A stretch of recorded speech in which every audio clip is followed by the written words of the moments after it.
warahmatullahi wabarakatuh. Selamat pagi, salam sejahtera buat kita semua. Yang saya hormati Ibu narasumber kita, Ibu Farida. Yang saya hormati para panitia serta peserta kegiatan pembekalan akses iptek inovasi dan informasi bagi penyuluh perikanan. Marilah kita panjatkan puji syukur pada Allah Subhanahu wa Ta'ala yang telah melimpahkan rahmat dan hidayahnya kepada kita semua, sehingga kita bisa melanjutkan acara sesi kedua ini sesuai dengan jadwal.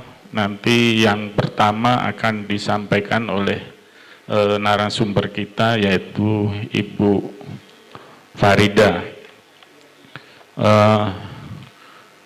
dengan materi terkait dengan pola kemunduran mutu hasil perikanan dan penyalahgunaan formalin dalam penanganan dan pengolahan hasil perikanan. Materi ini sangat penting sekali, terutama bagi Bapak Ibu para penyuluh, terkait bagaimana kita bisa meningkatkan kualitas mutu hasil perikanan. Dan juga perlu sekali kita mengetahui produk hasil perikanan yang akhir-akhir ini sering kita dengar bahwa banyak sekali dari pengusaha yang menggunakan formalin itu untuk dalam rangka pengawetan hasil perikanan. Nanti barangkali akan disampaikan secara mendetail materi ini, bagaimana kita bisa mengenali tanda-tanda produk hasil perikanan yang menggunakan formalin, kemudian bagaimana bahayanya formalin dari hasil produk perikanan ini seandainya dikonsumsi oleh masyarakat. Sebagaimana kita ketahui bersama bahwa formalin ini sangat berbahaya sekali ya Bu Farida kalau dikonsumsi oleh kita semua. Jadi sesuai dengan jadwal yang ada, bahwa kegiatan ini perlu kami informasikan Bu, bahwa diikuti oleh penyuluh PNS, penyuluh swadaya, kemudian penyuluh swadaya yaitu pelaku utama yang berhasil di bidang usahanya, kemudian juga penyuluh perikanan bantu yang selama ini telah mendampingi program-program prioritas Kementerian Kelautan dan Perikanan.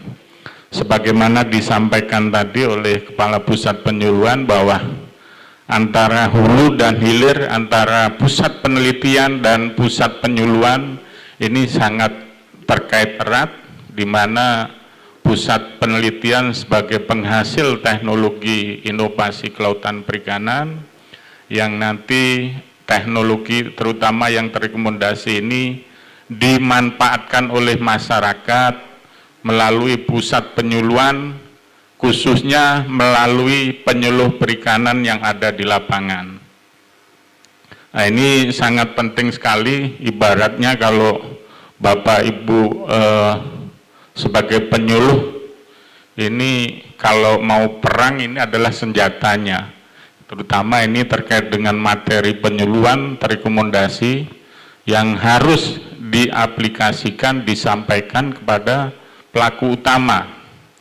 Dan bahkan sebetulnya masih ada tugas tambahan, terutama bagi para penyuluh perikanan, bahwa hasil penelitian, inovasi ini biasanya masih menggunakan bahasa-bahasa penelitian. Barangkali tugas dari penyuluh perikanan untuk menerjemahkan ke dalam bahasa yang mudah dipahami oleh pelaku utama, pelaku usaha perikanan.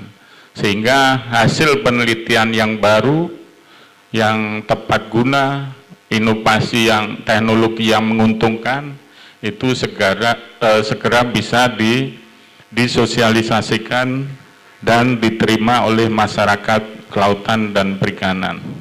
Baik Bapak Ibu yang kami hormati, narasumber kita, kami sampaikan biodata dari narasumber kita, nama, Ibu Insinyur Farida Aryani MSc, Jabatan Peneliti Madya, Instansi Pusat Libang Daya Saing Produk dan Bioteknologi Kelautan Perikanan, alamat Jalan KS Tubun, Petamburan 4, Jakarta Pusat, nomor telepon 021 536 0157. Itulah biodata narasumber kita. Jadi kalau silakan dicatat juga nomor teleponnya, kalau nanti akan berkoordinasi nanti bisa menghubungi narasumber kita. Baik, selanjutnya kami serahkan kepada Ibu narasumber kita untuk menyampaikan materinya terkait dengan pola kemunduran mutu hasil perikanan dan penyalahgunaan formalin dalam penanganan dan pengolahan hasil perikanan. Kepada Ibu Farida kami persilahkan.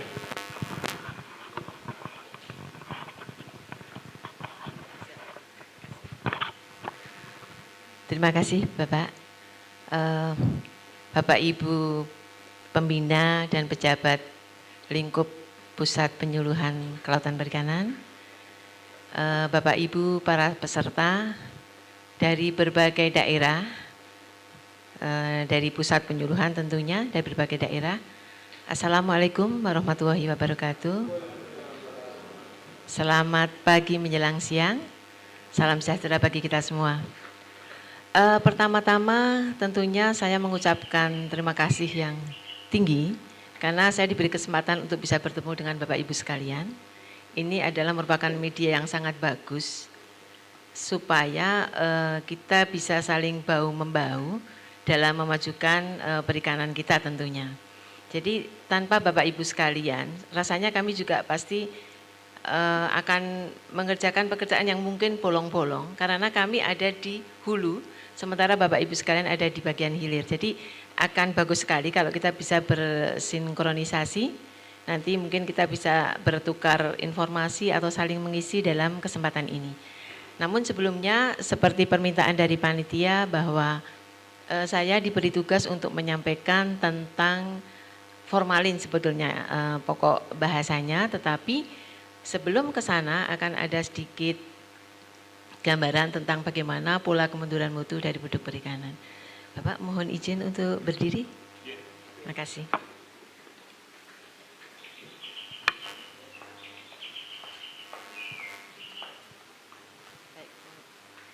Jadi di sini temanya adalah pola kemunduran mutu hasil perikanan dan penyalahgunaan formalin dalam penanganan dan pengolahan hasil perikanan. Saya di sini mewakili Kelti kami, Kelti Keamanan Pangan dari Pusat Penelitian Daya Saing Produk dan Biotek Kelautan Perikanan. Lanjut, Pak. Baik. Oh, pakai ini ya. Maaf, saya pakai ya. Gimana? Lanjut aja. Tapi bisa di-enter saya kira, Pak. Bisa di-enter. Baik. Saya yakin Bapak Ibu sekalian sudah memahami dan mengetahui lebih jauh, tetapi sebelum kita sampai kepada penyalahgunaan bahan-bahan untuk mencegah kemunduran mutu ataupun kebusukan dari produk perikanan, kita akan refresh, kita akan menyegarkan dulu bagaimana sebetulnya produk perikanan itu. Jadi produk perikanan itu harus mempunyai dua kriteria. Yang pertama adalah bermutu, yang kedua tentunya aman. Kalau bermutu ini hubungannya dengan kesegaran produk, sementara kalau aman itu kaitannya dengan kesehatan konsumen. Lanjut.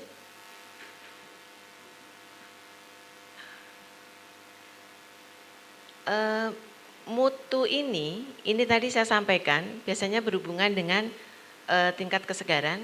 Ini adalah ada di bahan baku, kemudian bahan baku seperti apa yang dianggap bermutu tinggi adalah bahan baku segera setelah ikan ditangkap atau dipanen. Jadi kalau hasil perikanan tangkap setelah dipanen. Kalau hasil perikanan budidaya tentunya setelah dipanen. Ini, saya kira ini berlaku umum untuk jenis apapun, produk pangan apapun setelah dipanen. Jadi sayur, buah dan sebagainya yang bermutu tinggi tentunya yang seperti itu. Kemudian aman ini kaitannya dengan cemaran yang ada, yaitu bisa fisik, bisa kimia, bisa mikrobiologi, virus, biogenik amin dan parasit. Mengapa ini mesti kita singgung? Karena nanti kita akan banyak berbicara di sana. Jadi kimia ini nantinya tentu berkaitan dengan formalin. Kemudian biogenik amin di sini ini berkaitan dengan histamin. Lanjut. Baik, kita melihat sepintas mutu itu adalah tingkat atau derajat atau taraf baik buruknya sesuatu produk. Atau bisa juga ada yang menyatakan bahwa mutu adalah kesesuaian dengan yang disyaratkan atau distandarkan. Jadi ada standar-standar, misalnya ikan segar, seperti apa sih kriterianya atau standarnya, seperti itu ya. Jadi ini misalnya matanya masih bening, belum berkabut, insangnya masih merah sekali, seperti itu ya. Ini adalah ciri-ciri mutu. Lanjut. Atau saya pakai ini, kasihan sih.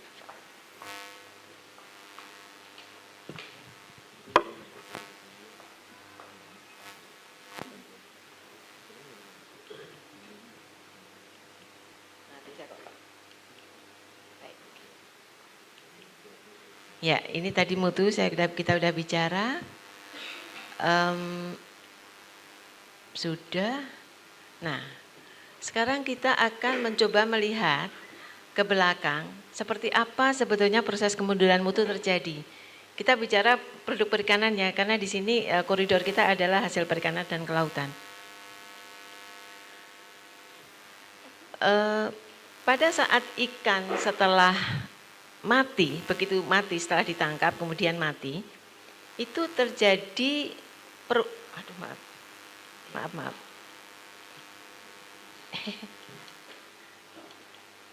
Salah ya, sebentar. Nah, jadi setelah ikan mati, ini sistem pertahanan alami dari ikan itu sendiri dan metabolisme yang secara normal, pada saat dia hidup metabolismenya normal, dia tentunya akan berhenti. Nah, dengan berhentinya metabolisme ini tentunya terjadi perubahan, serangkaian perubahan baik enzimatis, baik karena bakteri maupun karena reaksi kimia. Kemudian tentunya ini akan mengakibatkan perubahan atau bahkan kerusakan. Mohon maaf ini memang perlu saya sampaikan karena tadi judulnya atau ininya adalah akses iptek, ilmu dan teknologi. Sepertinya kita harus punya background itu meskipun secara sepintas supaya nanti di dalam memberikan penyuluhan ke teman-teman nelayan ataupun pengolah itu kita mempunyai basic yang sama. Keliru lagi. Maaf. Nah, ini yang tadi saya sampaikan berarti ada dekomposisi ikan. Maaf. Yang secara enzimatis tadi, bakterial, oksidasi. Ini karena biasanya kalau oksidasi karena adanya atmosfer ataupun oksigen dan cahaya. Kemudian ada juga kerusakan karena hidrolisis. Ini semua menyebabkan terjadinya perubahan yang bersifat sensori seperti tadi saya sampaikan. Kalau ikan sudah terdeteriorasi akan terjadi perubahan yang kelihatan cepat itu dari insangnya, ya. Kemudian perubahan komponen kimianya biasanya ini kita harus analisis. Kita harus melakukan analisa di laboratorium. Akan sangat sulit kita menengarai bahwa di dalam sudah terjadi perubahan secara kimiawi. Kita hanya bisa melihat secara sensori, secara indrawi.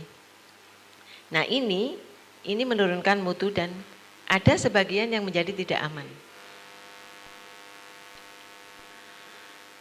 Kita coba perubahan sensori, jadi fase pertama setelah ikan mati, Bapak Ibu sekalian, ini sangat segar.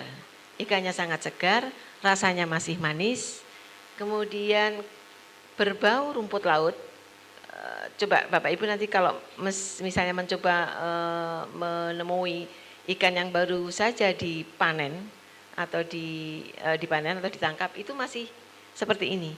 Jadi baunya lembut, kemudian rasa logam kadang-kadang ada, sedikit terdeteksi. Ini fase pertama setelah ikan mati. Kemudian fase berikutnya, rasa dan aroma, ini maksudnya odor atau bau ya, yang khas mulai berkurang. Jadi kadang-kadang, kok ini rasa manis ya. Kemudian kita ambil lagi ikan yang lain ternyata, loh kok itu kok nggak manis ya. Ini ada kaitannya dengan kesegaran. Nah di sini daging itu menjadi berasa netral, tapi tidak ada bau busuk. Ini belum busuk, tapi sudah tidak manis. Di fase pertama tadi masih manis ya, di fase kedua sudah tidak. Tekstur masih bagus, masih menyenangkan. Kemudian di fase ketiga, nah ini sudah mulai ada tanda-tanda kebusukan. Mengapa? Karena sejumlah substansi mudah menguap dengan bau yang tidak sedap itu mulai muncul. Ini tentunya tergantung pada spesies ikan. Fase awal adalah yang namanya off flavor. Off flavor ini bisa agak asam, seperti buah, sedikit pahit gitu ya. Kalau fase akhir tentunya ini sudah basi. Sudah mulai basi. Kemudian kadang-kadang kalau kandungan ikan itu banyak protein dengan sulfur, itu akan berbau seperti kobis. Amonia ini karena deteriorasi dari protein nitrogen ya. Nah, ada tengik juga karena proses oksidasi. Dan fase keempat itu sudah rusak dan busuk. Gitu ya. Kita lanjut. Ini sekedar ilustrasi Bapak Ibu sekalian. Kita mencoba mengamati ikan nila. Kita menggunakan ikan nila karena kita kepingin tahu bahwa titik 0 itu betul-betul segar. Akhirnya kita mematikan dan kita lihat, kita amati. Ini 0 hari, organoleptiknya masih cerah, kulitnya masih bagus ya, sisiknya kuat, lendirnya sangat, tetap ada lendir, tapi lendirnya sangat tipis, matanya bening, bentuknya normal, pupilnya kelihatan. Mohon maaf ini karena kami ngambil gambarnya mungkin kurang profesional ya, jadi kurang begitu. Tapi ini masih bening, hitamnya itu masih kelihatan banget ya, matanya pupilnya itu tidak berdarah, insangnya merah, spesifik bau rumput laut, perutnya kencang. Kondisi ini kalau kita lihat komponen kimianya, K-value itu merupakan parameter salah satu kesegaran ikan itu masih kecil. TVP-nya juga masih sangat kecil. Total volatile base atau basa mudah menguap, ini yang merupakan indikator bagaimana ikan itu rusak. Itu TVP biasanya ya. Ini masih kecil. Kita lihat kemudian 6 hari, kita lihat kembali. 6 hari ini agak cerah, kulitnya masih kencang, sisiknya agak mudah lepas, lendirnya masih tipis, tapi matanya sudah terlihat berkabut. Ini mata berkabut, agak cekung, pupilnya sudah tidak kelihatan, insangnya sudah sedikit agak pudar ya, perutnya agak lunak. Nah ini K-value-nya itu sudah tinggi, 43, TVP-nya sudah 10. Tapi dia belum busuk, ini 6 hari. Mohon maaf ini kami berlakukan di suhu es, jadi makanya kemudian ngambil 0 hari, 6 hari, ini adalah yang 12 hari. 12 hari seperti apa? Coba kita lihat. Agak kusam, kulitnya kencang, sisi agak mudah lepas, lendirnya tipis, matanya berkabut dan sudah mulai agak merah berdarah. Insangnya sudah seperti ini. TVP-nya berapa? TVP-nya 26. Biasanya TVP itu sekitar 20 batasannya. Meskipun itu juga tergantung kepada jenis ikannya. K-value-nya udah tinggi sekali 68. Begitu kira-kira yang terjadi perubahan pada kesegaran ikan. Kita sekarang lihat ke perubahan kimiawi. Nah, kalau kita akan melihat perubahan kimiawi, tentunya kita harus tahu sebetulnya ikan tuh apa sih komponennya gitu ya. Nah, ini ada protein, ada lemak. Kan ikan sebagai sumber protein, tentunya ini tinggi. Ada lemak, ini ada nitrogen yang bukan protein. NPN itu adalah non protein nitrogen non protein, NPN, ya betul, non protein nitrogen. Jadi komponen nitrogen selain protein ini ada di dalam ikan, terutama ikan yang hasil penangkapan ya. Ini mereka mengandung yang namanya ini nanti kaitannya dengan formalin soalnya. Jadi saya mesti bicara ini. Trimetilamin oxide. Ini ya. Ini ada komponen dalam ikan yang kemudian ada nukleotida, ada urea, ada asam amino bebas. Asam amino bebas ini nantinya sangat berkaitan dengan pembentukan histamin. Nah, dua yang saya berikan highlight berbeda ini nantinya akan sangat berpengaruh. Jadi asalnya itu dari ikan juga gitu ya, ada di dalam komponen ikan. Saya kira kalau karbohidrat, air, mineral, Bapak Ibu sekalian sudah paham itu. Kemudian perubahan. Perubahan ada banyak enzim di dalam perut ikan itu, banyak sekali enzim. Substratnya ada tadi yang banyak tadi, ada TMAO, ada glikogen, ada ATP dan sebagainya. Bagaimana perubahan terjadi? Jadi adanya enzim ini, glikolitik, akan mengubah glikogen sehingga produksi asam laktat naik, pH-nya menjadi turun. Menahan air, kapasitasnya itu juga hilang karena adanya enzim ini. Rigor pada suhu tinggi menyebabkan perenggangan juga. Kemudian kalau enzim autolitik ini akan mengubah nukleotida, di sini adalah adenosin trifosfat, adenosin difosfat, adenosin monofosfat dan inosin monofosfat. Ini akan diubah oleh enzim ini, menyebabkan apa? Flavor ikan segar hilang. Kemudian timbul rasa pahit secara bertahap. Ya, ini karena adanya hipoksantin. Oke, kita lanjut aja agak cepat. Ini enzim katepsin, ini substratnya adalah protein atau peptida, melunakkan jaringan sehingga menyulitkan atau bahkan menutup kemungkinan pengolahan selanjutnya. Kalau sudah terlalu lunak, lembek banget, kita kayaknya agak susah untuk mengolah. Artinya hasil olahan akhir pasti juga tidak sebagus pada saat kita menggunakan bahan baku yang belum terpecahkan proteinnya. Ada kremotripsin karboksipeptidase, ini juga protein substratnya. Nah, ini yang menyebabkan perut menjadi pecah. Ini ya enzim ini, ada kalpain juga, pelunakan juga. Ini yang pada saat molting untuk krustasea ini adalah enzimnya ini ya. Kemudian kita lanjut kolagenase, ini tentunya akan memecah kolagen. Ini pelunakan juga, perenggangan filet. Nah ini, ini adalah enzim histidin dekarboksilase. Ini mempunyai kemampuan untuk mengubah asam amino bebas histidin menjadi histamin. Biasanya ini diproduksi, asam amino histidin yang tinggi itu diproduksi oleh ikan-ikan jenis kombroida.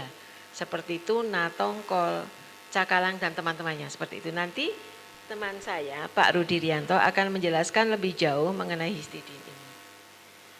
Kemudian trimetilamin oxide dimetilase, ini adalah enzim yang akan mengubah TMAO ini menjadi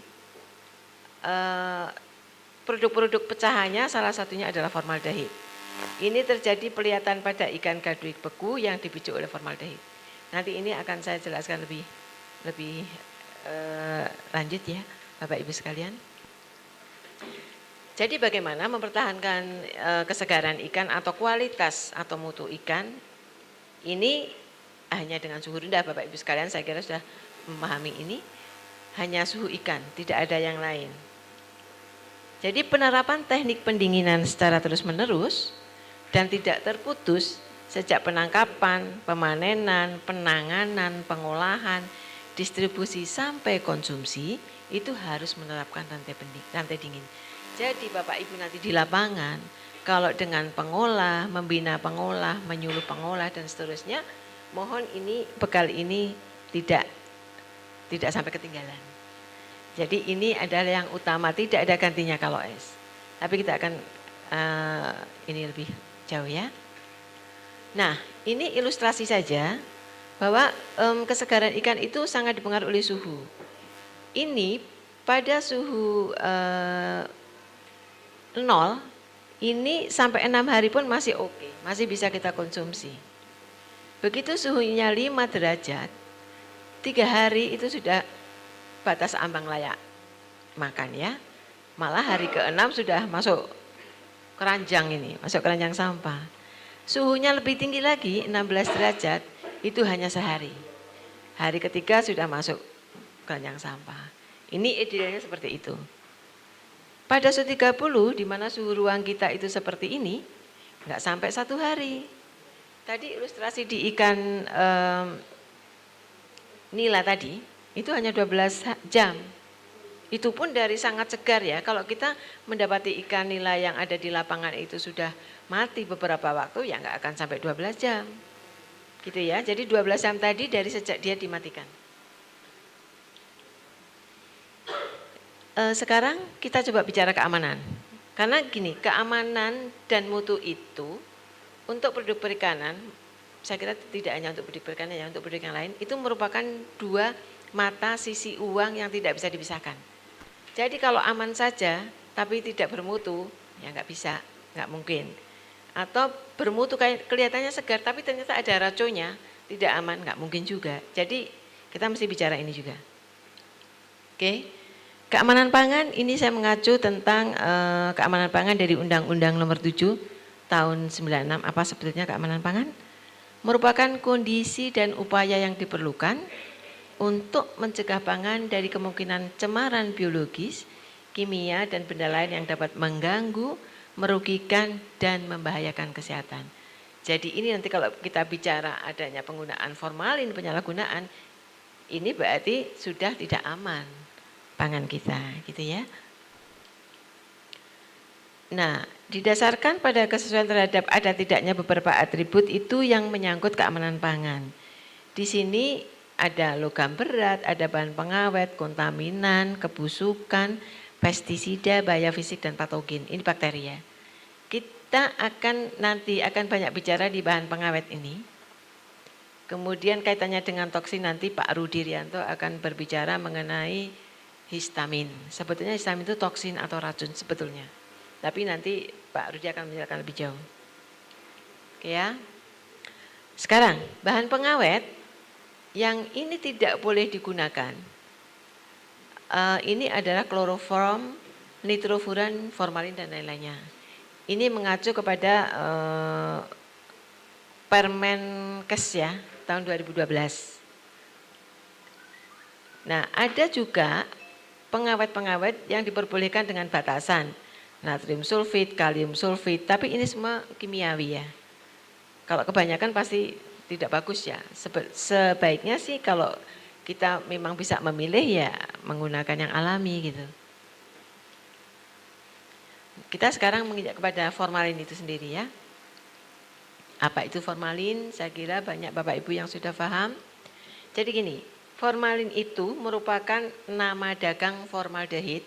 Jadi komponen kimianya sebenarnya adalah formaldehid di dalam air. Pada umumnya secara komersial atau yang ada di lapangan diperdagangkan itu konsentrasinya 36-40%. Ini biasanya digunakan sebagai desinfektan kuat. Ya, dapat membasmi berbagai jenis mikroorganisme. Kemudian dapat mengeraskan jaringan. Makanya sering digunakan untuk mengawetkan mayat supaya tidak busuk, supaya tidak berbau. Ya, atau bahan biologi lainnya, misalnya ada akan pengawetan binatang misalnya, mungkin saja menggunakan formalin ini ya. Yang paling penting adalah ini, formalin tidak termasuk di dalam daftar bahan tambahan makanan atau aditif, baik pada Kodeks Alimentarius maupun Kementerian Kesehatan melalui Permenkes nomor 168 tahun 99 yang telah diperbaharui menjadi Permenkes nomor 33 tahunnya 2012. Ini tidak masuk di sini. Ya, formalin tidak masuk di sana. Gitu ya. Nah, tetapi karena akalnya teman-teman kita itu kayaknya banyak ya, orang Indonesia itu akalnya banyak. Idenya banyak. Jadi ini disalahgunakan ini untuk mengawetkan makanan.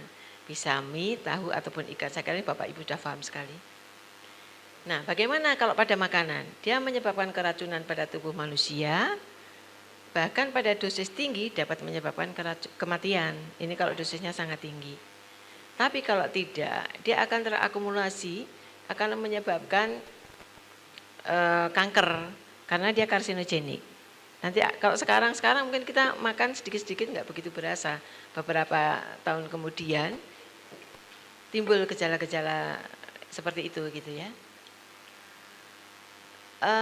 Ini hanya ilustrasi, saya yakin sekarang masih ada di lapangannya. Meskipun ini contoh saja, dulu pernah di tahun 2011, memang ini mohon maaf datanya agak lama karena kami sudah tidak melakukan monitoring lagi, atau bukan monitoring sebetulnya.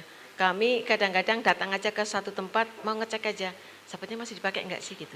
Tapi sekarang kan Bapak Ibu sekalian yang ada di PDS, ada di PSDKP kan punya pengawas-pengawas ya. Nanti Bapak Ibu sekalian juga sebagai penyuluh juga saya kira bisa ngecek, oh ada enggak sih formalnya, pakai enggak sih mereka gitu ya. Jadi kami hanya ini aja memberikan ilustrasi di tahun 2011 itu di DKI 60%. Jawa Barat 36, Tangerang 15, Jawa Tengah 12, di Jawa Tengah hebat 0. Waktu itu ya, tentunya sudah berubah, mohon maaf saya enggak menyajikan data yang lebih ini, karena kami sudah enggak melakukan penelitian untuk monitoring. Nah, toksisitas formalin secara bioassay, kami pernah mencoba memberikan mencit dengan ikan berformalin. Jadi kita membuat tepung ikan, jadi ikannya diberikan formalin dulu, direndam formalin, kemudian ditepungkan, diberikan kepada mencit jantan galer dideye ini ya. Ini setelah kita lihat kadar protein darahnya naik, kemudian kondisi lambungnya rusak nih, ini kontrolnya, ini lambung rusak, ini ususnya juga begitu. Jadi memang formalin itu merusak. Banyak reference, tapi kita mencoba juga dengan bioassay dan terbukti seperti itu. Kita pernah mencoba juga, jadi kita melihat sebetulnya hanya ini aja, kita pengen membuktikan. Kita merendam ikan kembung dalam larutan formalin, pada konsentrasi 0,2% selama 4 jam. Ikannya itu mengandung formalin 3-6 ppm. Kemudian kita coba nih rendam dengan larutan KMK, itu ada kitosan ya. Kemudian perendaman dalam larutan karbon aktif, perebusan, pengukusan. Ini memang terjadi penurunan. Yang di sini yang paling tinggi adalah yang menggunakan KMK. Ini residunya.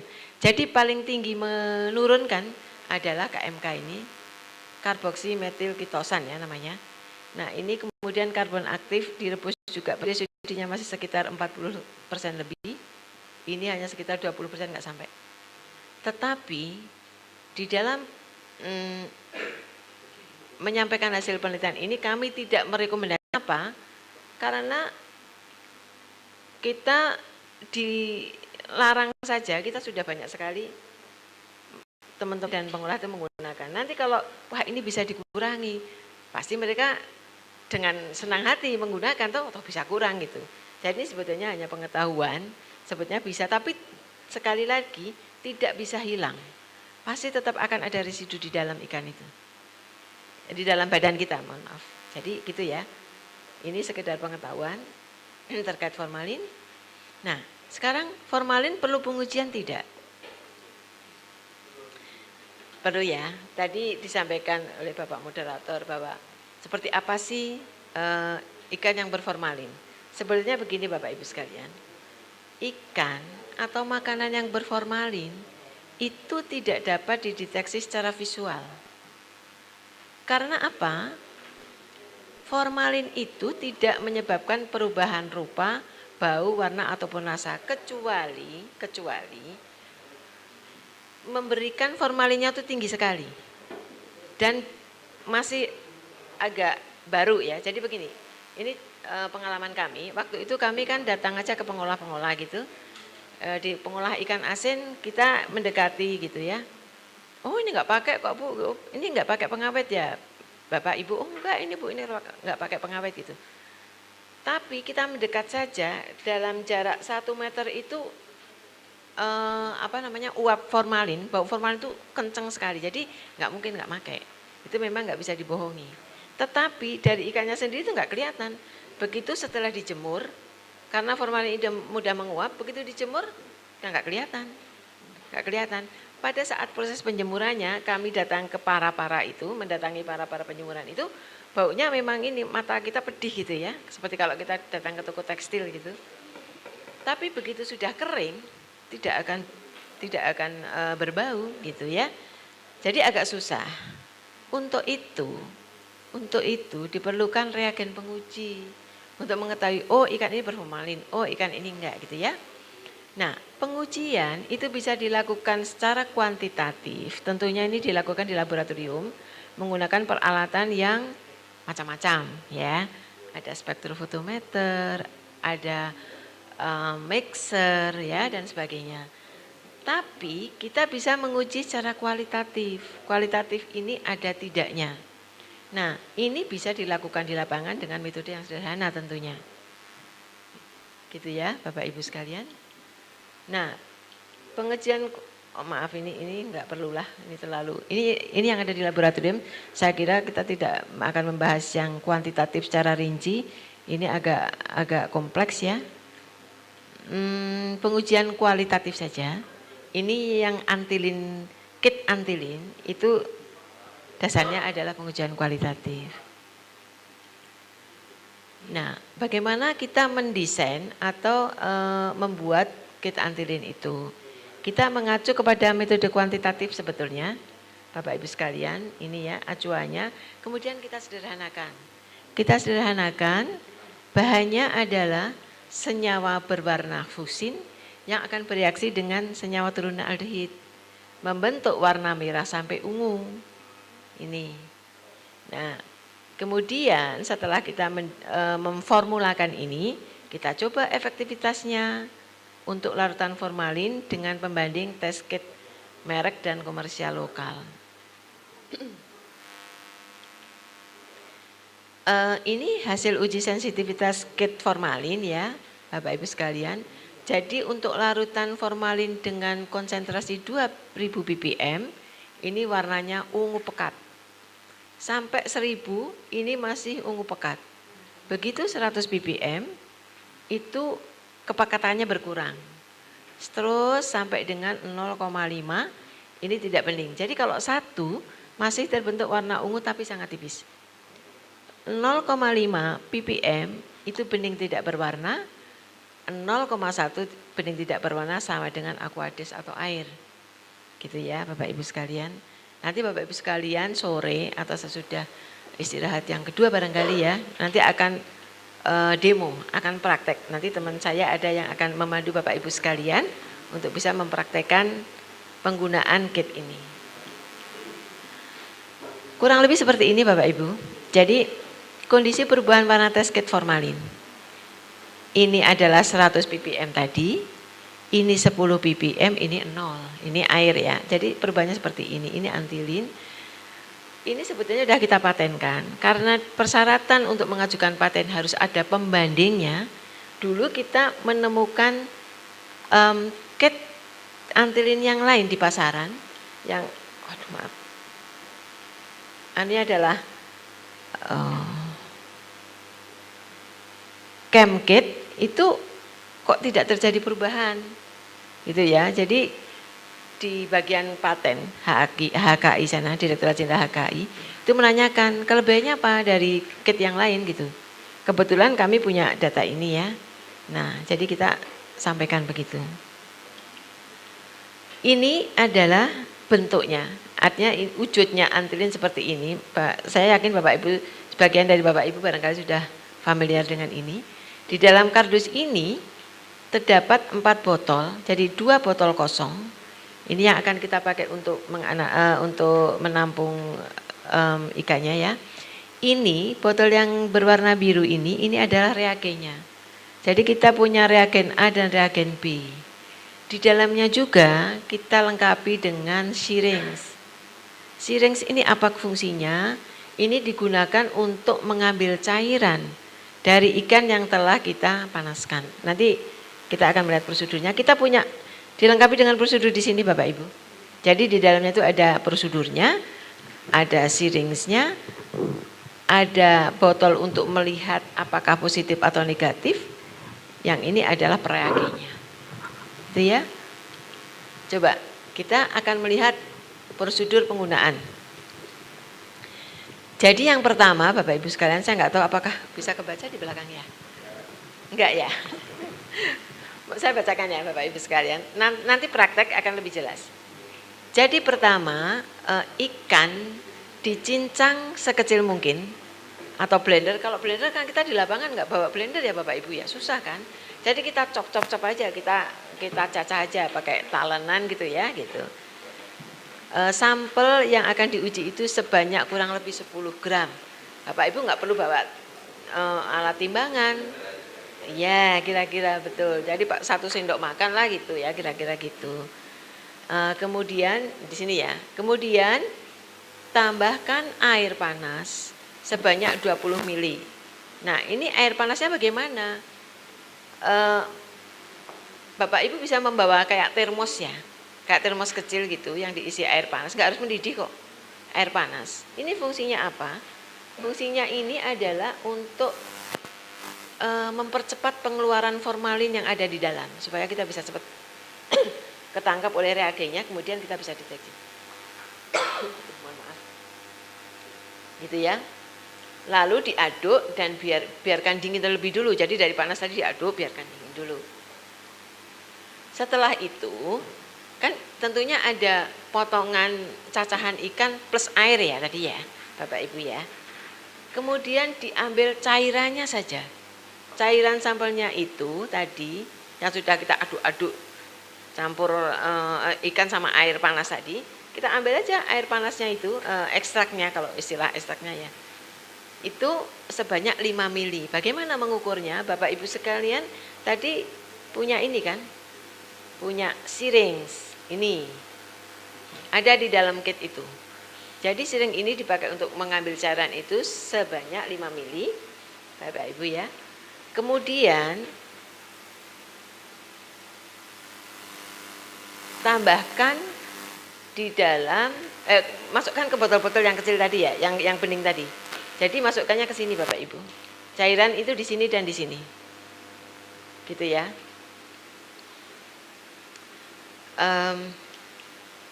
Sorry. Nah ini diberikan reagen A sebanyak 4 tetes. Jadi reagennya tadi, sorry. Ini 4 tetes. Ini sudah seperti botol tetes mata itu. Jadi bisa tetes 4 ya. Ini yang A. Kemudian setelah itu dilanjutkan ditambahkan reagen botol satunya yang B itu juga sejumlah 4 tetes. Sudah selesai. Kemudian kita kocok. Botolnya ada tutupnya Bapak Ibu, jadi botol ditutup baru kita kocok-kocok ya. Kita kocok-kocok beberapa saat dan tunggu sekitar 10 menit. Dari sana nanti Bapak Ibu sekalian mengamati perubahan warnanya cairan yang ada di dalam botol tadi. Gitu ya. Perubahan warna ungu itu menandakan positif ada formalin. Makin pekat konsentrasinya tentu makin tinggi. Makin muda itu makin kecil, gitu ya, Bapak Ibu sekalian. Nanti praktek kok, nanti jangan khawatir. Tapi paling kurang saya memberikan gambaran dulu kepada Bapak Ibu sekalian supaya ada bayangan di dalam ininya ya. Jadi seperti ini Bapak Ibu, ini kalau ungunya, tapi relatif ya, tergantung kepada besar kecilnya konsentrasi yang ada di dalam ikan itu. Gitu ya. Em, ini yang enggak ada formalin, tapi ini yang kita pakai bukan ikan, tetapi ini adalah formalin, larutan formalin itu sendiri. Kalau ikan biasanya agak-agak sedikit keruh, tapi warnanya juga ungu seperti ini. Nanti dari pengalaman praktek bisa kita lihat ya. Kemudian gini Bapak Ibu sekalian, dari pengalaman kami melihat yang positif-positif, sampel positif-positif, kemudian kita bawa ke laboratorium, kita lihat secara kuantitatif di lab. Nih, ya, ini saya lupa, mohon maaf, nanti mungkin Mas Rudi bisa mengingatkan, saya lupa tahunnya ini kita mengerjakan ini ya. Di Surabaya, diambil dari pasar Pabean, jenisnya apa? Teri Medan, cumi asin, kakap asin ya. Ini berapa formalinnya secara kuantitatif kita lihat di lab. Setelah menggunakan antilin positif, kita bawa ke laboratorium. Teri Medan 18,96, cukup tinggi. Cumi apalagi 21. Kakap 6. Ya. Kemudian dari Cirebon, Karangrejo itu ekor kuning, bloso itu 3 dan 9 sekian ya. Di Pasar Gebang itu bloso 13, cumi kering 1, mata goyang 1, cumi biasa 1. Ini setelah kita kuantitatifkan di laboratorium. Sekarang terlepas dari itu ya, dari penyakit. Jadi gini, banyak yang menggunakan formalin untuk pengawetan, terutama teman-teman atau saudara-saudara nelayan kita dan pengolah kita yang kepingin apa ya, instan, gampang, pokoknya dagangannya masih tetap laku, awet, nggak perlu punya kulkas, nggak perlu pakai es dan sebagainya. Mereka biasanya begitu. Nah ini harus kita sadarkan, Bapak Ibu sekalian nanti yang mempunyai tugas untuk itu. Sebenarnya kami juga punya tugas untuk itu, tapi Bapak Ibu tangannya ada yang paling ujung seperti tadi Pak Endang sampaikan ya pagi tadi ya, Bapak Ibu adalah ujung tombaknya kepada masyarakat. Nah ini perlu saya sampaikan, ada kasus formalin pada produk perikanan impor Bapak Ibu. Oke kita lihat ya, gini. Pada saat kami mengadakan pertemuan dengan teman-teman dari BKIPM saat itu teman-teman BKIPM mengeluhkan begini. Kami mendapat gugatan dari WTO, ya, World Trade Organization dunia ya. Itu mengapa negara-negara pengekspor ke kita itu tidak menggunakan formalin tetapi dipanis atau dijudge atau diputuskan dia menggunakan gitu ya. Mengapa? Karena begini, dari stasiun Medan 2 itu ada Mackerel, itu positif formalin range-nya tuh 0,25 sampai 0,4. Mereka klaim bahwa mereka nggak pakai. Kok ini kok produk saya dipulangkan balik ke negara mereka. Mereka Pakistan klaim ke WTO, hanya WTO menegur kita Indonesia. Mengapa kok kalian memutuskan begitu? Sementara dia nggak pakai gitu ya. Ada beberapa kasus. Ini dari Malaysia juga begitu, ini range-nya 0,25 sampai 0,4. Kemudian frozen atau beku itu juga begitu. Ini di tahun 2012 semua, positif range-nya 0,2 sampai 0,8. Maaf ini ppm ya. Kemudian dari stasiun Batam itu juga begitu. Ya, Pakistan lagi 0,25 ppm, mereka marah. Kami itu enggak menggunakan. Kenapa kami dipulangin barang kami, kan kami rugi besar dan seterusnya. Pokoknya jadi klaim, jadi permasalahan. Oke ya. Nah, kemudian kita coba lihat atau kita cek standar kadar formalin dalam pangan yang diatur atau yang dikeluarkan oleh beberapa negara seperti ini. Indonesia 0. Karena apa? Tadi disampaikan, tadi diuraikan di dalam peraturan Kementerian Kesehatan tahun 2012 bahwa formalin bukan merupakan bahan tambahan makanan. Artinya dia tidak boleh ditambahkan atau tambahannya adalah 0. Gitu ya. Ini kalau kita mengacu kepada permen tadi. Kemudian Cina itu 10 ppm. Apa produknya? Produk dari perairan. Malaysia ikan asap 5. Sri Lanka ikan 5. Kemudian IPCS ini ya, International Program on Chemistry Safety itu air minum 2,6. WHO sendiri daging dan ikan itu mempunyai ring sekian. Kok bisa begitu ya? Gitu ya. Kita bingung jadinya kan yang di lapangan. Gimana ini ceritanya nih kalau nggak boleh misalnya gitu kan, zero toleran. Tetapi sebetulnya ada kenyataan seperti ini gitu ya. Oke, kita lanjutkan coba. Jadi formalin itu sengaja ditambahkan, bisa juga terbentuk secara alami atau bagaimana ini gitu ya. Ini kasus ini sebetulnya pernah kita jumpai di tahun 2005 kalau saya nggak salah, 2005 ada seorang pengusaha ketemu salah satu teman kita Pak Rudianto itu menyatakan kami itu tidak pakai formalin, tapi kok tetap ada formalin, ini gimana caranya gitu ya. Kemudian kita melakukan penelitian saat itu menggunakan ikan kerapu. Bapak Ibu kita akan lihat ya. Jadi gini, waktu itu ya kerapu macan dimatikan ya secara hipotermia atau pengesan, kemudian simpan pada suhu kamar, suhu dingin dan simpan beku. Kita lihat, kita sampling dengan perpanjangan waktu itu, kita sampling seperti apa formalinnya gitu ya. Kita pengen lihat, kita nggak nambahkan, kita pengen lihat aja seperti apa gitu. Nah, ini yang suhu kamar Bapak Ibu sekalian.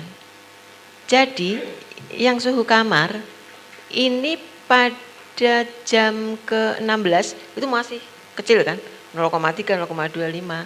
Nah, pada saat hampir 24 jam ini sekitar 2 sampai 3 range-nya. Ini ulangan sebetulnya Bapak Ibu. Jadi range-nya itu 2 sampai 3. Tapi ini sudah umurnya lebih dari 20 jam. Dan ini kondisinya sudah nggak bisa dimakan. Gitu ya Bapak Ibu. Jadi ini sebetulnya formalin, kalau formalin kan ditambah air ya, kalau yang ada di dalam ikan itu sebenarnya formaldehid. Formaldehid itu ada di ikan. Seiring dengan proses kemunduran mutu atau deteriorasi gitu ya. Nah ini pada suhu kamar, kita lihat coba sekarang. Pada suhu dingin bagaimana? Sama, pada suhu dingin kita pengamatannya hari tentunya ya, bukan jam. Pada hari ke-8 itu tiba-tiba naik. Dari 0,0 naik menjadi 0,6. Tapi 0,6 Bapak Ibu, ini pada hari ke-10 kira-kira. Gitu ya. Kita lihat coba yang beku. Ada yang beku kita lihat secara bulanan. Pada bulan ke-5, ini naik drastis 0,96. Tadinya 0, sekian. Gitu ya. Jadi ada, di kerapu itu ada formalin yang terbentuk secara alamiah gitu ya. Oke, coba kita lanjut. Kita coba udang. Ini udang Faname, dimatikan, simpan dingin persis ya metodologinya. Kemudian kita ini di suhu es. Ini pada hari ke-14, hampir mendekati 14, 0,05 kecil. Memang sangat tergantung pada ikannya. Gitu ya Bapak Ibu sekalian. Nah seperti ini gambaran kasar. Jadi ini masih segar, sangat segar. Ambil dari tambak langsung kita lihat. Ini 0,01 ppm. Begitu sudah mulai ini terjadi penurunan kesegaran kan. Ini 0,05 ppm. Gitu ya Bapak Ibu sekalian. Jadi ada memang secara alami. Nah pernah kita mendapat permintaan dari Badan POM, yang Badan POM itu meminta bantuan kita data tentang batasan-batasan formalin yang ada. Nampaknya Badan POM mulai berpikir bahwa mungkin zero toleran yang ada di dalam peraturan Kementerian Kesehatan itu akan kita tinjau kembali gitu ya. Nah ini kami sudah melakukan penelitian beberapa komoditas ini, dan ini adalah surat yang data yang kita berikan kepada Badan POM untuk direkomendasikan di dalam peraturan nanti, kalau peraturan Kabadan POM atau saya kurang tahu atau Kementerian Kesehatan nanti akan membuat peraturan tentang formalin ini.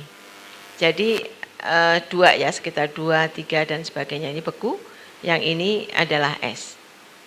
Relatif kecil, nggak terlalu tinggi. Ya, ini hasil kajian kami selama ini yang kita rekomendasikan. Tapi sampai sekarang masih digodok terus oleh mereka karena tentunya dengan teman-teman di PDS ya, Direktorat Jenderal Daya Saing dan BKIPM yang akan mengawal ini, tetapi mungkin masih ada keraguan atau mungkin masih perlu diskusi dan tambahan data yang lebih akurat untuk bisa mengeluarkan itu. Karena begini, kalau sekarang 0 saja teman-teman pengolah dan nelayan itu memakai, apalagi nanti kalau udah boleh dengan batasan sekian, wah itu sebetulnya strategi kita belum keluar, ini peraturan belum keluar, tapi kita sebagai salah satu unit penelitian dan pengembangan di bawah KKP diminta oleh mereka juga minta ke pertanian, minta ke perindustrian juga terhadap produk-produk itu, gitu ya. Nih, oh ya sebentar lagi, baik Pak. Ini gini, jadi cerita sedikit aja. Ini secara alami mengapa kok ada? Ini ada TMAO tadi ya. TMAO itu bisa menjadi TMA kalau dengan aktivitas bakteri, tapi kalau dengan aktivitas enzim tadi, TMAO dimetilase itu akan menjadi DMA dan formaldehid. Makanya kenapa ini ada gitu ya. Analisis DMA nggak perlu sekali. Langkah yang perlu dilakukan. Ini perlu sosialisasi pemahaman zero toleran formalin pada ikan. Yang zero adalah yang ditambahkan. Memang zero, tidak boleh ditambahkan. Tapi kalau keberadaan di dalam ikan sendiri itu tidak zero, karena secara alamiah ada. Kemudian regulasi yang mengatur formalin zero toleran perlu dilengkapi dengan kandungan formaldehid yang terbentuk secara alami. Ditjen P2HP saat ini adalah PDS bertugas mengawal penyusunan regulasi level toleransi residu formaldehid pada produk perikanan secara benar berbasis data penelitian yang ada yang berkolaborasi dengan Badan POM. Kemudian Ditjen PSDKP atau BKIPM punya tanggung jawab dalam upaya kontrol dan pengawasan. Tentunya Bapak Ibu sekalian sebagai penyuluh juga kontrol secara tidak langsung ya. Kemudian Balitbang KP kami berkewajiban melengkapi data terkait kandungan formaldehid alami pada berbagai ikan baik dalam bentuk segar maupun olahan. Kemudian perlu disusun metode analisis baku SNI dengan mempertimbangkan jenis ikatan formaldehid yang mungkin terjadi. Saya kira itu Bapak Ibu sekalian, mohon maaf Pak waktunya menjadi lewat. Terima kasih banyak atas perhatian Bapak Ibu sekalian, mungkin kita bisa berdiskusi setelah kami sampaikan. Terima kasih. Saya kembalikan kepada Bapak Moderator.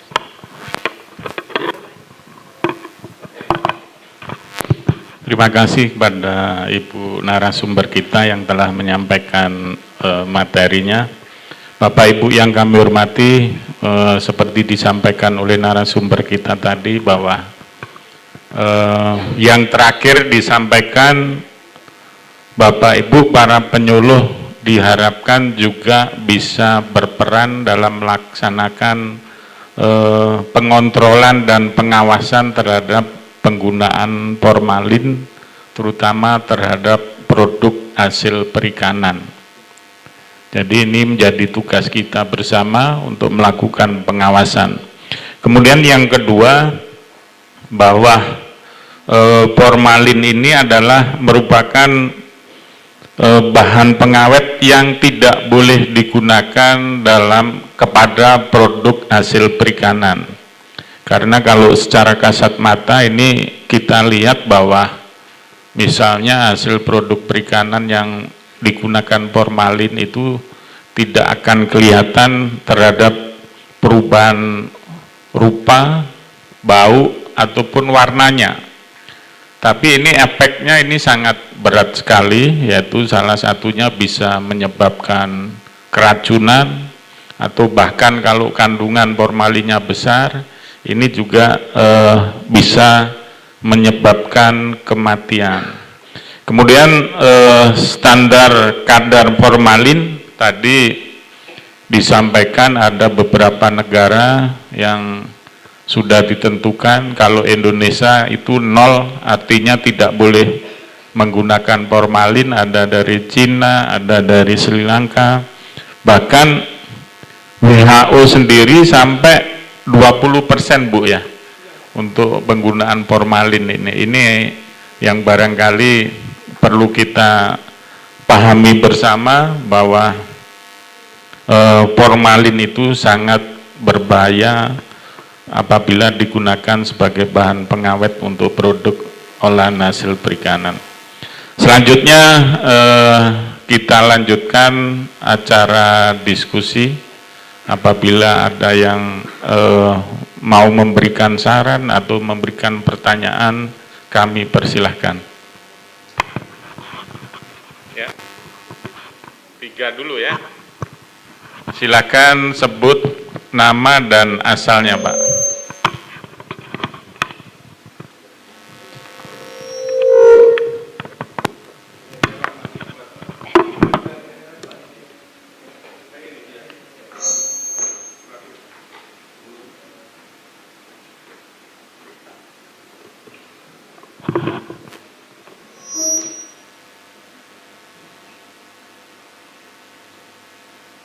Terima kasih waktunya. Assalamualaikum warahmatullahi wabarakatuh. Nama saya Agung dari Kabupaten Purworejo, Indonesia Raya. Saya sangat tertarik Bu dengan paparan Ibu tadi, karena kami secara langsung tentunya nanti pasti akan menemui hal itu. Yang ingin saya tanyakan yang pertama, untuk mengantisipasi apabila kebetulan kami mengolah ikan itu, untuk mengantisipasi bagaimana ketika kita menerima bahan itu ternyata sudah mengandung. Ini tidak mungkin yang kita sebagai masih pengusaha sangat amat kecil sekali itu langsung kita buang atau kita musnahkan, sementara itu sudah terlanjur kita beli. Satu itu. Yang kedua, kami kepingin bisa menguji secara kualitatif maupun kuantitatif. Karena mau tidak mau, tadi Bapak Kapus juga mengharapkan bahwa kami harus sebagai ujung tombak, bukan ujung tombol. Gitu. Nah, kemudian yang kedua, ini tadi saya juga sangat tertarik ketika formalin itu timbul dari produk itu sendiri. Itu mohon nanti untuk lebih diperjelas Bu, karena kita juga tidak mau sebetulnya kita sudah hasil tangkapan yang bagus, ketika kita pengolahannya tidak bagus, ternyata timbul dari produk itu sendiri, dan ketika kita olah, tentunya juga akan dari residu di bahan olahan itu. Kemudian yang ketiga Bu, bagaimana kita untuk mendegradasi formalin itu yang sudah ada dalam bahan makanan yang tentunya sudah tertelan ke kita, yang kami ingin lebih fokus ke yang makanan atau bentuk olahan atau bentuk bahan baku yang sifatnya herbal. Jadi kira-kira ada nggak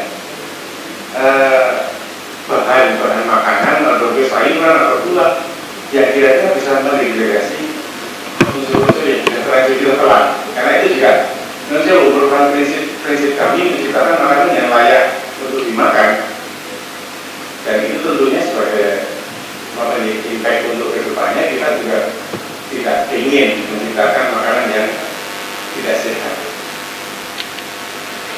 Mungkin 3 itu dulu Bu, nanti kalau kepanjangan kasih teman-teman yang lain. Terima kasih. Assalamualaikum warahmatullahi wabarakatuh. Oke, dilanjutkan. Ya, silakan Pak. Bagi yang sudah ditanyakan jangan ditanya ulang Pak ya.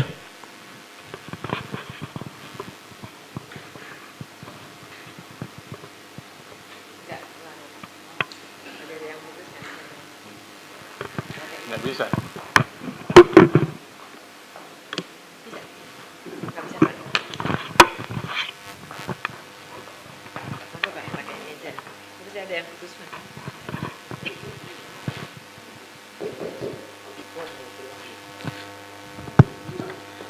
Assalamualaikum warahmatullahi wabarakatuh. Kami nama Safrizal, berasal dari Safrizal Pak, berasal dari PPS Kota Payakumbuh, Sumatera Barat Pak. Jadi di sini saya mau menanyakan tentang ikan yang kita olah. Itu kita akan memakai ikan tuna gitu Bu, ikan tuna dari PT Dempo. Jadi untuk itu kita kepingin juga mengetahui apa betul dari PT Dempo itu ikan itu tidak memakai formalin. Karena penyampaian dari PT Dempo, dia mempacking ikan itu memakai pembekuan, tidak pakai formalin. Dia bilang begitu karena kita bikin olahan, contohnya bikin nugget atau bikin apa namanya nih, martabak gitu, dan yang lain-lain. Untuk itu kita bagaimana kita mendeteksinya secara langsung bahwa bahan tersebut tidak memakai formalin. Kemudian satu lagi Pak yang saya tanyakan, kita juga membuat ikan asap, lele asap. Itu kita pakai Royco. Apakah Royco ini ada unsur formalinnya? Untuk sementara itu Pak, Ibu, informasi dari kami yang kami tanyakan. Sekian, terima kasih. Assalamualaikum warahmatullahi wabarakatuh.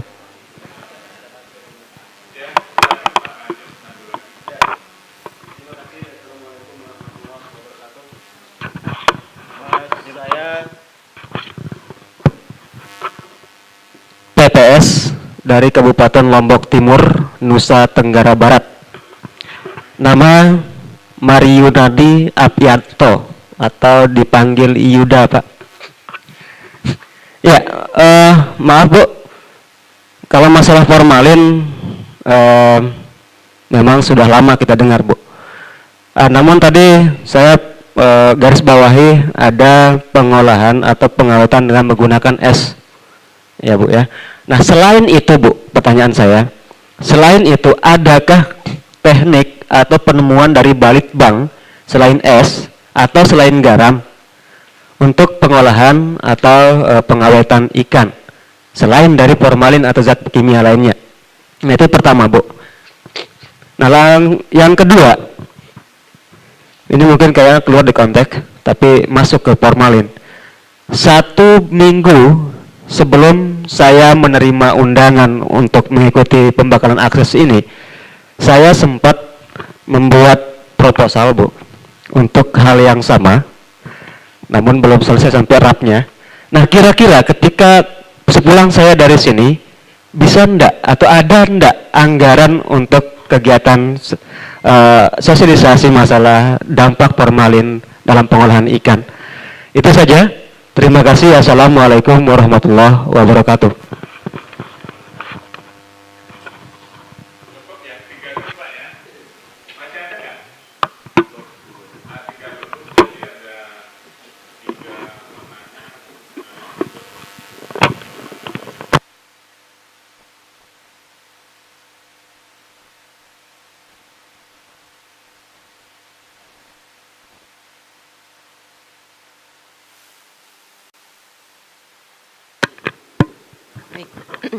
Terima kasih Bapak Ibu sekalian yang telah menanggapi kemudian memberikan pertanyaan.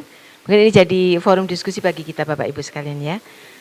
Pertanyaan dari Pak Agung, ya, ada 4 pertanyaan ini saya mencatatnya. Bagaimana, satunya Bapak ya, bagaimana mengantisipasi ketika menerima bahan itu sudah berformalin? Gitu Pak ya. Memang ini menjadi dilema Pak, karena sebetulnya aturan itu sendiri yang dikeluarkan oleh Kementerian Kelautan Perikanan itu sudah ada di sana, bahwa seseorang yang melakukan pengolahan, menambahkan, menangani dengan menggunakan bahan itu akan dikena sanksi karena membahayakan kesehatan orang lain, akan dikenakan denda sekian ratus, kalau nggak salah saya 1,5 miliar dengan denda kurungan sekian gitu ya. Itu memang ada Pak aturannya. Tetapi tadi Bapak sampaikan ini kan pelaku usaha yang masih kecil, kemudian bagaimana antisipasinya? Terus terang memang kami belum punya atau tidak bisa merekomendasikan bahwa misalnya itu sudah performa itu mau diapain gitu ya. Saya juga kalau melewati perbusan kemungkinan ada penurunan, tetapi kalau kemudian itu kita toleransi, kita mengkhawatirkan ke depan akan selalu seperti itu Pak. Itu sebetulnya penegasan kita memang menjadi dilema ya, karena teman-teman nelayan dan pengolah skala kecil atau tradisional, tetapi kalau ini dilakukan pembiaran yang terus-menerus, rasanya menjadi kita terpuruk dari sejak tahun 2003 tentang masalah formalin sampai sekarang belum selesai. Itu pun sekarang sudah ada peraturan menteri yang jelas, ada punishment-nya, ada ada sanksinya secara jelas. Itu katanya juga sekarang harus ada dengan kepolisian seperti itu Pak. Jadi bagaimana caranya, saya juga mungkin sedikit banyak nanti Bapak bisa memberikan klarifikasi atau pemahaman kepada teman-teman seperti itu. Pilih sajalah bahan baku yang tidak berformalin. Ini kan nanti untuk anak cucu kita juga kan. Nanti kita nggak kena, anak cucu kita kena kalau ini terus-terusan akumulatif gitu ya Pak ya.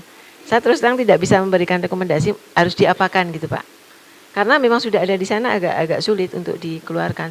Meskipun saya sendiri secara pribadi barangkali pernah juga memakan ikan asin misalnya yang sebetulnya berformalin, cuma saya nggak tahu gitu Pak. Seperti itu ya. Jadi kalau menurut kami tidak bisa merekomendasikan diapakan ini gitu ya.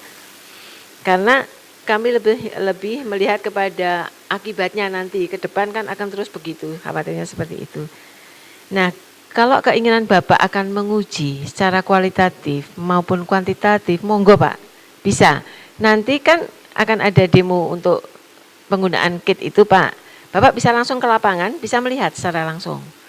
Kalau Bapak kemudian ingin mengetahui lebih jauh secara kuantitatif, kalau Bapak belum ada lab yang cukup, bisa dikirimkan ke kami juga di sini atau mungkin di lab-lab. Bapak dari Purworejo ya Pak ya? Dari Purworejo, lab yang terdekat Semarang barangkali ya? Atau Cilacap ya? Oh sampun, ya bagus itu iya. Kalau bisa begitu, bagus. Tapi nanti kalau Bapak melihat demo nyakit ini nggak susah kok Pak. Jadi satu paket itu untuk 50 sampel kalau saya nggak salah. Ya, nanti bisa Bapak ini. Tadi Bapak minta penjelasan tentang mengapa sih formalin kok bisa timbul di produk itu sendiri gitu Pak ya. Jadi gini Pak, formalin itu merupakan salah satu komponen kimiawi yang merupakan pemecahan dari komponen yang ada di ikan. Kalau ikan itu mengalami kemunduran mutu, gitu Pak. Tetapi kalau dari pengalaman kami, meskipun sampai ikan itu busuk, itu kecil kan, nggak terlalu besar. Tetapi jangan salah, ada beberapa jenis-jenis ikan yang memang aslinya tinggi. Jadi yang namanya ikan bulan-bulan, kemudian ikan bombay duck, itu bisa di atas 50 ppm Pak, asli. Jadi tergantung kepada jenis, makanya kita juga masih terus melakukan itu untuk melihat jenis-jenis ikan yang ada. Kalau kita bisa klasifikasi sih akan lebih bagus ya. Tetapi saat ini belum, karena kami yang menemukan masih kecil-kecil, belum ada yang besar. Pernah satu yang dari kapal itu ikan bulan-bulan itu hampir 80 ppm Pak. Iya, dan itu tidak menggunakan. Nah, itu yang mesti kita waspadai. Jadi harus paham jenis ikannya. Kemudian bagaimana kita mendegradasi bahan makanan yang telah tertelan. Wah, ini kalau kami kayaknya nggak punya kapasitas untuk menjelaskan ini Pak ya. Saya takut salah saja kalau saya menjawab karena mungkin ini bukan ranahnya kami dan kami tidak mempunyai kemampuan untuk itu. apakah secara medis ini bisa rilis atau bisa keluar bersama feses kita atau urin kita kalau kita minum ini itu. Mohon maaf Pak, kami belum tahu soal ini. Mungkin bisa kalau nanti kita sedang ini dengan teman-teman dari Kementerian Kesehatan barangkali bisa memberikan penjelasan ini. Jadi mohon maaf kami tidak bisa menanggapi yang pertanyaan nomor 4 Bapak. Beranjak kepada pertanyaan Pak Sefrisal dari Payakumbuh Pak ya. Ya. Tentang tuna Pak ya. Kita bisa Pak mengetahui apakah tuna itu pakai formalin atau tidak. Tetapi begini Pak, kalau tunanya tuna besar, biasanya tuh kecil kemungkinannya karena merendamnya seberapa banyak formalin yang akan digunakan. Tapi begini juga, Bapak bisa mengambil potongan, saya nggak tahu. Kalau di Payakumbuh kemudian dipotong-potong nggak? Biasanya dipotong menjadi sealer vakum. Itu dilakukan di perusahaan. Cold storage ya. Kayaknya kemungkinan kecil, tapi nggak apa-apa. Bapak kalau misalnya mau sampling, karena Bapak penyuluh ya, mestinya boleh lah masuk ya. Artinya boleh meminta izin kepada pimpinan di sana, kemudian ambil aja sampel itu, Bapak analisis. Tapi jangan di depannya si yang punya, supaya kita tahu persis setelah dicacah-cacah, kayak tadi yang saya sampaikan, pakai yang kit itu, kalau nggak ada atau kecil sekali ya, kemungkinan nggak memakai sih Pak, gitu ya. Biasanya kalau perusahaan yang besar sih kemungkinan kecil memakai. Justru teman-teman kita yang tradisional ini yang banyak pakai.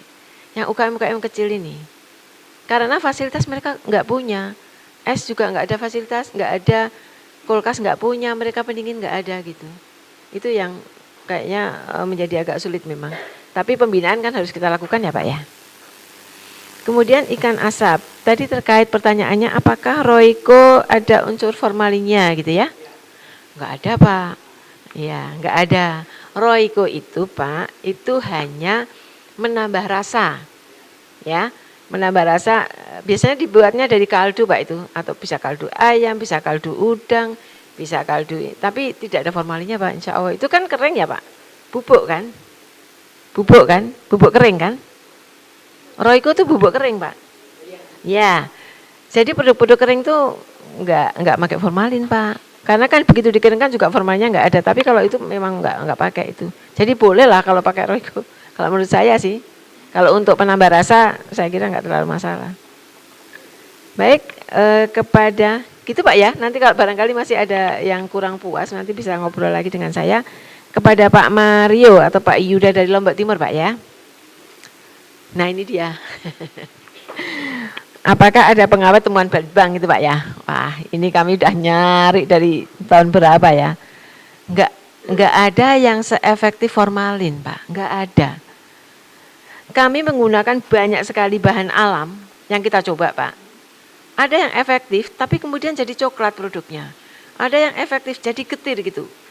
Kami agak susah, kalau itu kita hilangkan, rasa getir atau warna coklat itu, dia efektivitasnya hilang.